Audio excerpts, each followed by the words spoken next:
අපි අද YouTube channel එකේ ඉඳලා ඉන්න ඔයගොල්ලෝ හැමෝම සාදරයෙන් පිළිගන්නවා මම ඉෂාර මම බානුද ඉතින් ඔන්න මාස දෙකකට පස්සේ මේ වීඩියෝ එක කරන්න බානු ජවිත් එක එකතු වෙලා ඉන්නවා ඉතින් මොකද කරන්නේ දැන් ඉතින්ලා මම වයිඩ් සෙට් එක ඇති කරා දැන් පැට කොටක් ඉන්නවා තාම පොඩි දැන් මාසයක් කර ඔය පැට කොට එක ඉතින් ඔයගොල්ලෝ කාට හරි ෆයිටර්ස්ලා වොන්න කියන්නේ බෙටා ෆිෂ් බානු ජෙට කියන්නේ බානු දෙකකින් ගන්න පුළුවන් ආවේ පුංචි ඔව් දැන් ඉතින් ඔයගොල්ලෝ මේක දකින්න ඇති අපි ඉස්සරහ තියෙන මාල් ටැංකිය ඉතින් මේ වීඩියෝ එක මේ මාල් ටැංකිය කොහොමද හදාගන්නේ කියලා ඉතින් අපි මේක හදන්න තීරණය කරේ අපි මේකට කලින් මාල් ටැංකියක් හදන වීඩියෝ එකක් දැම්මා ස්ටයිලෝෆෝම් පෙට් වලින් කොහොමද කරගන්නේ කියලා.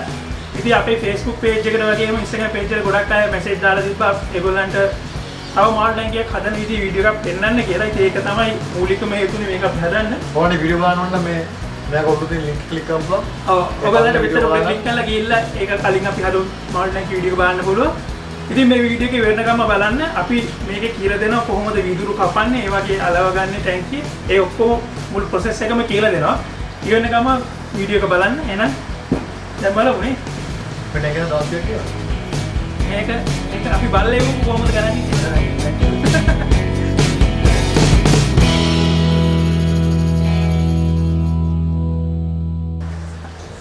අපි ඉස්සෙල්ලාම කරන්නේ අපේ මාල් ටැංකිය හදන්න ඕන කරන වීදුරු කෑල්ල කපා ගන්න එක. ඉතින් අපි මෙතනදී වීදුරු කෑලි කපන්න පහසු වෙන විදිහට පොඩි ගයිඩන්ස් එකක් හදා ගන්නවා. ඇත්තට මේක අත්‍යවශ්‍ය නැහැ. ඒ වුණත් අපි මේ වගේ එකක් හදාගත්තොත් අපිට වීදුරු ටික ඇදෙන්නේ නැති වෙන්න හරි ගානට කෙලි කපා ගන්න පුළුවන්.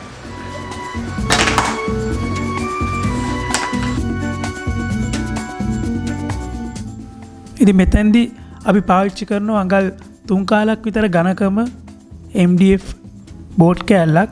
ඒක තමයි අපි රූල් එක විදිහට පාවිච්චි කරන්නේ.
ඉතින් ඔයගොල්ලන්ට දැන් බලා ගන්න පුළුවන් අපි ගයිඩන්ස් එක විදියට ගත්ත MDF බෝට් කෑල්ල හිර වෙන විදියට තව පොඩි MDF බෝට් කෑලි දෙකක් අරගෙන දෙපැත්තෙන් අලව ගන්නවා. ඉතින් ඒ විදියටම අපි යට පැත්තේ උඩ පැත්තේ දෙපැත්තෙන්ම MDF බෝඩ් අලව ගන්නවා.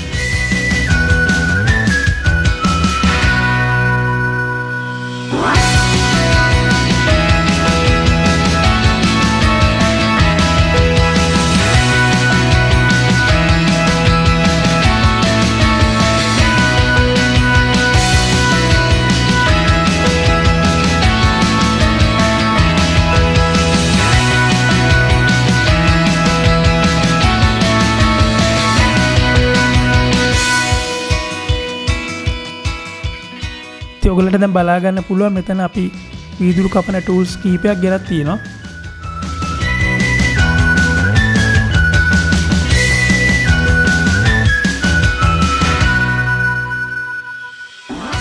ඉතින් මේ ටූල් එකේ තියෙන්නේ පොඩි මෙටල් වීල් එකක්. ඒක තමයි වීදුරුවට ඇතිලිලා කැපෙන්නේ. මෙතන ටූල් එකේ තියෙන්නේ කාබයිඩ් ටිප් එක. ඉතින් මේ වගේ විවිධාකාර ටූල්ස් අපිට ගන්න තියෙනවා කඩින්. අද අපි පාවිච්චි කරන්නේ මේ ටූල් එක. ඒක විශේෂත්වයක් තියෙන්නේ ඒක පිටිපස්සේ පොඩි නොබ් එකක් තියෙනවා. ඒ නොබ් එක ඇරියට පස්සේ අපිට ඒක ඇතුළට ඔයිල් දාගන්න පුළුවන්. ඉතින් අපි වීදුරු කපනකොට පාවිච්චි කරන්නේ කෙරොසින් ඔයිල්. ඒ කියන්නේ භූමි තෙල්. අතට මෙතන භූමි තෙල් පාවිච්චි කරන්න හේතුව තමයි අපේ ටූල් එක අපි වීදුරුවට තියලා ඇදගෙන එනකොට එතන ටිප් එක ගොඩක් රත් වෙන්න බෑ. ඉතින් ඒ රත් වෙන එක අවම කරගන්න තමයි අපි ඔයිල් පාවිච්චි කරන්නේ.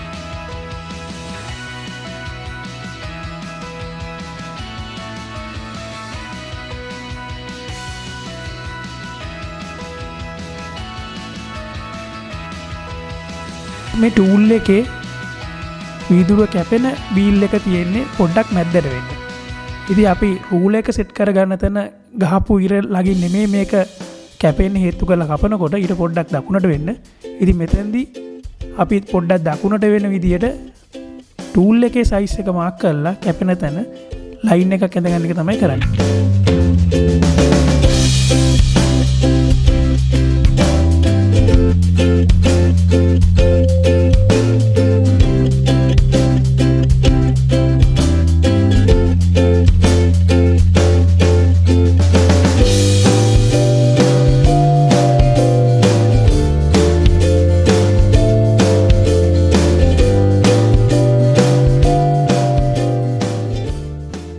මේ මාල් ටැංකියේ වීදුරුව අපි අඟල් 15ක උසට කපා ගන්න. ඉතින් අඟල් 15 උසට අපිට වීදුරු ගොඩක් කපා ගන්න තියෙන නිසා අපි වම් පැත්තට වෙන්න පොඩි MD බෝඩ් කෑල්ලක් පැනල් පින්ස් වලින් ගහ ගන්නවා. දැන් ඔයගොල්ලන්ට පේනවා ඇති අපි රූල එක දාගත්තා. ඊට පස්සේ මේ ටූල් එකේ අපි පැත්ත අපේ රූල එකට හොඳට හේතු වෙලා හිටින විදිහට තමයි මේක ඇදගෙන යන්නේ. ඇතර මේ කපනකොට අපි අතින් දාන ප්‍රෙෂර් එක සමාන විදිහට උඩින් ඉඳන් පාතරම එන්න ඕනේ. ඉතින් ඕගොල්ලෝ කලින් වීදුරු කපලා නැත්නම් මේ වගේ ලොකු වීදුරුවක් කපන්න යන්න එපා. පොඩි කෑලි ටිකක් කපලා පොඩි වීදුරු ටිකක් කපලා පුරුදු වෙන්න ඉස්සෙල්ලා අතට. ඉතින් ඒක හරිම පහසුයි. අතර හුරුුණාට පස්සේ ඕනම සයිස් එකක කපන්න පුළුවන්.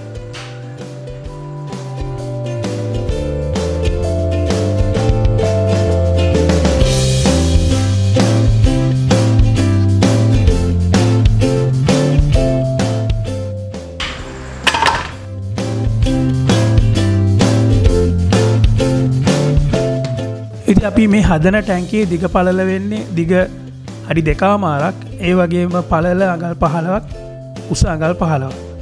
ඇත්තටම මේක අපි මිලිමීටර 5 වීදුරුව පාවිච්චි කරන්න හේතු වුණේ අපි ළඟ මේ කලින් ගෙනාපු වීදුරු වර්ගයක් තිබ්බා. ඔයගොල්ලෝ මේ වගේ සයිස් එකක මාල් ටැංකියක් හදනවා නම් අනිවාර්යයෙන්ම මිලිමීටර 6 හරි ඊට වඩා ඝනකම වැඩි වීදුරුවක් පාවිච්චි කරන එක වඩා සුදුසුයි.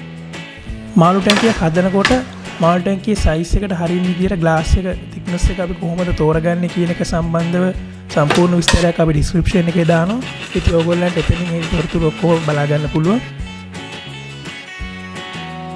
දැන් අපි අපේ වීදුරු වල masking tape අලව ගන්නවා. ඉතින් ඔයගොල්ලන්ට screen එකේ බලා ගන්න පුළුවන් කොහොමද sizes ගන්න කියලා.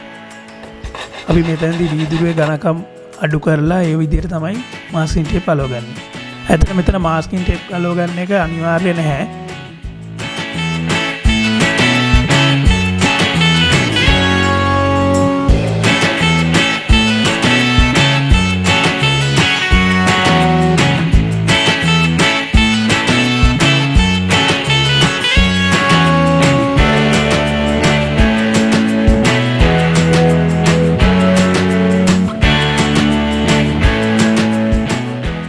දැන් අපි කරන්නේ මෙතන වීදුරු ටික අලව ගන්න එක.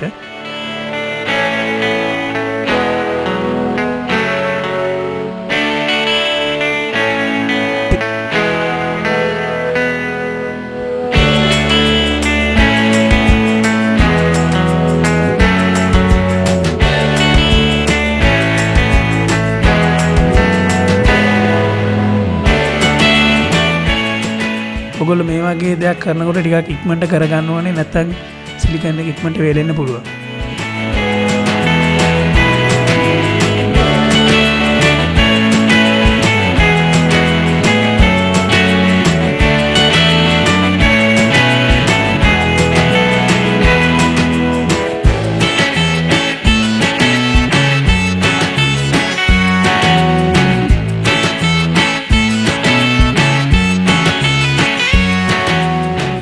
අපි ඊට පස්සේ වීදුරු කෑලි ටික අලවගෙන තව මාස්කින් ටේප් අරගෙන ඒ මාස්කින් ටේප් දාලා එතන සෙට් කරගන්න එක තමයි කරන්නේ.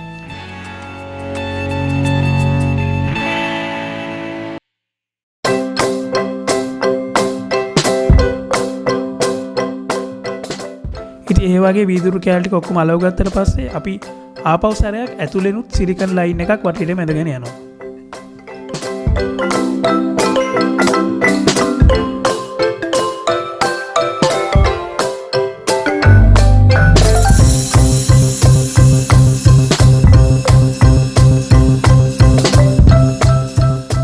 ඊට පස්සේ අපි සිලිකන් ගාපු ඒවා වේලෙන්න ඉස්සෙල්ලා අපේ මාස්කින් ටේප් කෑලි ටික ගලව ගන්න එක තමයි මෙතනදී කරන්නේ. අපි මෙතැදි කරන්නේ බ්‍රේසස් කෑලි ටිකක් අලව ගන්න එක. ඉතින් බ්‍රේසස් පාවිච්චි කරන්නේ අපි මාල් ටැංකියේ ශක්තිය තව වැඩි කරගන්න.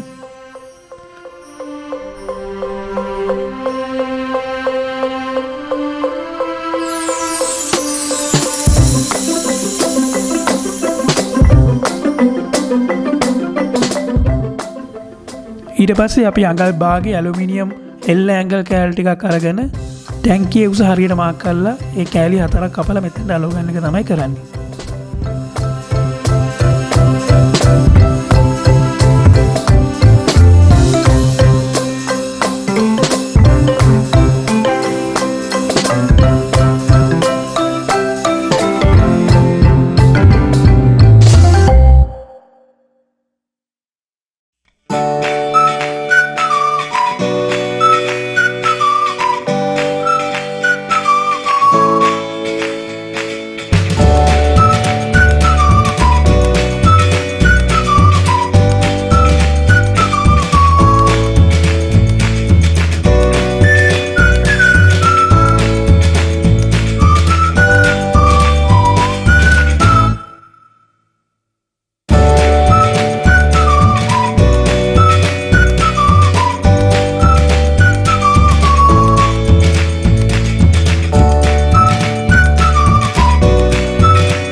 දැන් ඔයගලන්ට බලා ගන්න පුළුවන් අපි මුළු හතරටම ඇලුමිනියම් ඇංගල් කෑලි අලවගෙන තියෙනවා.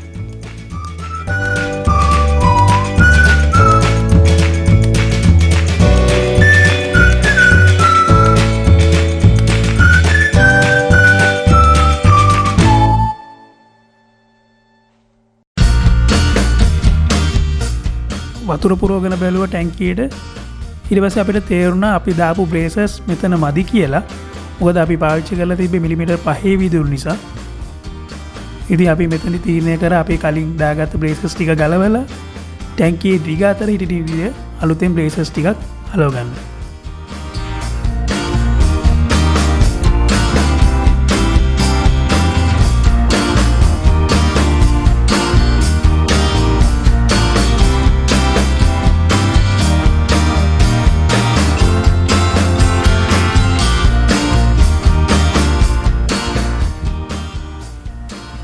ඊට පස්සේ අපි දැන් මෙතනදී කලින් අලවගත්ත බ්‍රේසස් ටික ගලවගෙන තියෙන්නේ. දැන් අපි අලුතෙන් කපාගත්ත බ්‍රේසස් ටික අලව ගන්න එක තමයි මෙතනදී කරන්නේ.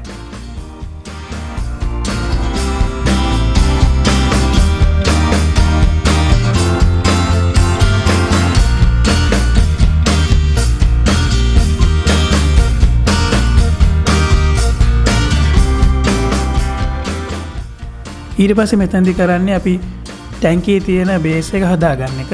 ඉතින් ඉස්සෙල්ලාම අපි අඟලක් ගණකම ස්ටයිරෝෆෝම් ෂීට් එකක් අරගෙන අඟලක් මහත පටි ටිකක් කපා ගන්න එක තමයි මෙතනදී කරන්නේ.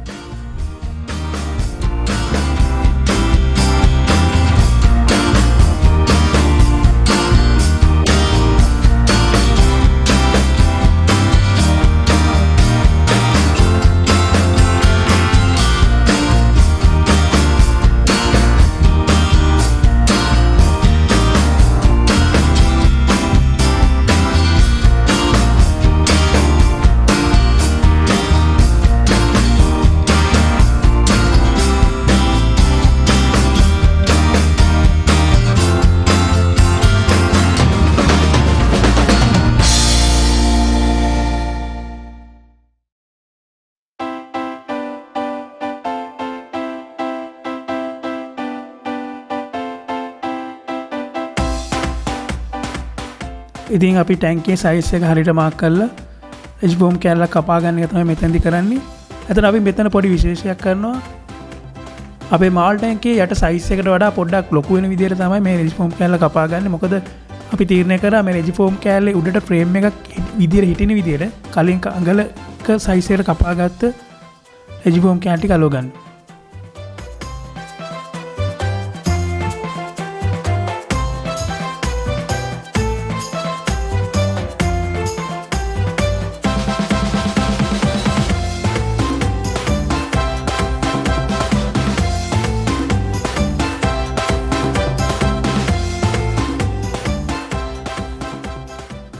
ඔයගලන්ට බලා ගන්න පුළුවන් දැන් අපි හොට් ග්ලූ පාවිච්චි කරලා තමයි මේ පටි ටික අලවගන්නේ. ඉතින් මේ පටි අලවනකොට අපි අඟල් භාගයක් විතර පොඩ්ඩක් පස්සට වෙන තමයි අලවගන්නේ.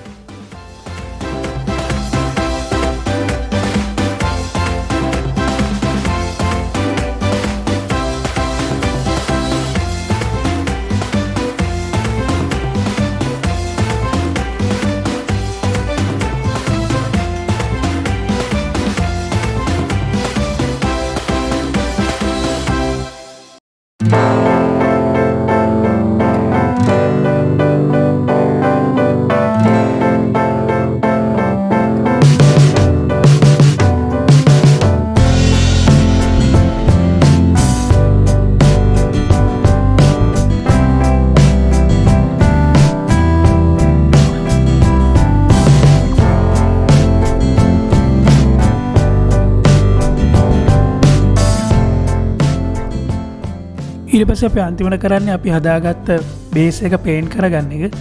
ඉතින් අපි මෙතනදි පාවිච්චි කරන්නේ රබර් පේන්ට්. ඔයගොල්ලෝ අනිවාර්යයෙන්ම ස්ටයිරෝෆෝම් පේන්ට් කරනවා නම් වෝටර් බේස් පේන්ට් එකක් පාවිච්චි කරන්න. මොකද සොල්වන්ට් බේස් පේන්ට් පාවිච්චි කරොත් රෙජිෆෝම් එක උණු වෙන්න පුළුවන්.